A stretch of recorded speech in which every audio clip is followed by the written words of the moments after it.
My in-laws keep a secret shrine to my husband's ex. I opened the do not touch guest room closet at my in-laws' house and came face to face with my husband's ex, blown up on a canvas, surrounded by fairy lights and candles like she was a saint. I actually screamed and slammed the door because there is nothing normal about a pair of eyes that size staring out at you in the dark. My MIL came running up the stairs. What did you do? I pointed at the door. What is that? She went pale, then immediately angry. You had no right to go in there. That's private. My bad, I said. I didn't realize you had a secret altar to your son's ex-fiancé in the guest room closet. Behind her, my husband, Mark, appeared, carrying our overnight bag and looking confused. What's going on?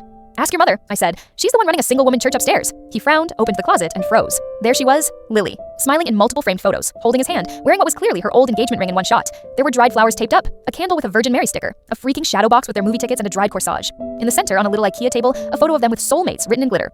My husband whispered, "What the actual, Mom?" My Mile stepped between him and the shrine like she was protecting it from vandals. Don't you dare judge me. You and Lily were meant to be. That girl was family. I'm family, I said. I'm the one you invited to stay in the room with ex-wife Barbie's memorial closet. She shot me a look.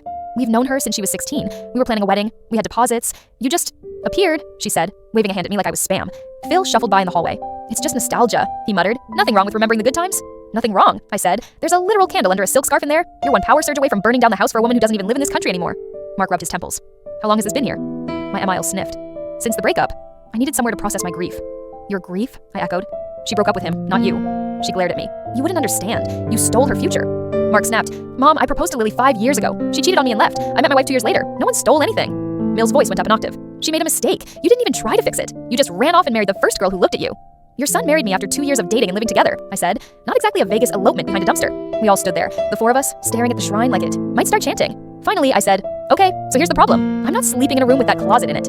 You're being ridiculous, my MIL snapped. It's not like she's going to crawl out of the frame and strangle you in your sleep. That's exactly what someone with a murder closet would say, I muttered. Mark shut the door gently. Mom, this is a lot. You can't have a shrine to my ex in the house and pretend everything's normal.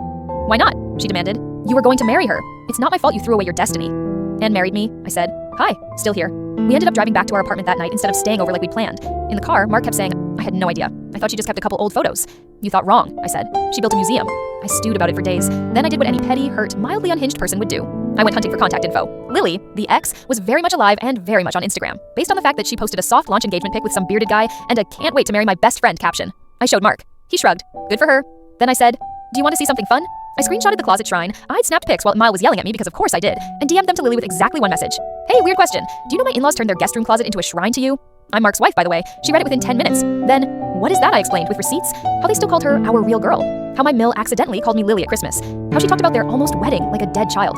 Lily sent a voice note, which started with hysterical laughing and ended with, please tell me you're kidding. I wasn't. She went quiet for a bit. Then, that's terrifying. Also, I'm so sorry. Also, I'm going to fix this. I thought she meant emotionally or spiritually.